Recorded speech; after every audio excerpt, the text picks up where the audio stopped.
Hi, I'm Justin Ball, the owner of the HammerHead store and HammerHead Showers, and in this video I'm going to do a quick troubleshoot on this hose where the coil came disconnected from the connection, and you can actually see the inner tubing, the silicone inner tubing. So if when installing this or using this a lot, if you twist the hose a lot, and it coils up, this can, although rare, can come unscrewed.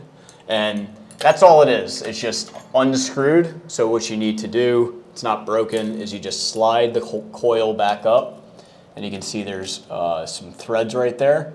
And then you'll just catch, let's make sure it goes inside here. You'll catch the threads and then keep screwing it in. It should twist all the way up into this piece here, okay? So there you go. Now if I pull on it, it should not be coming loose. I'll just make sure that this is untangled. All right. And there you have it. So a quick troubleshoot if the stainless steel coil comes unscrewed and you can see the inner tubing. I'm Justin Ball, the shower head guy, signing out for now.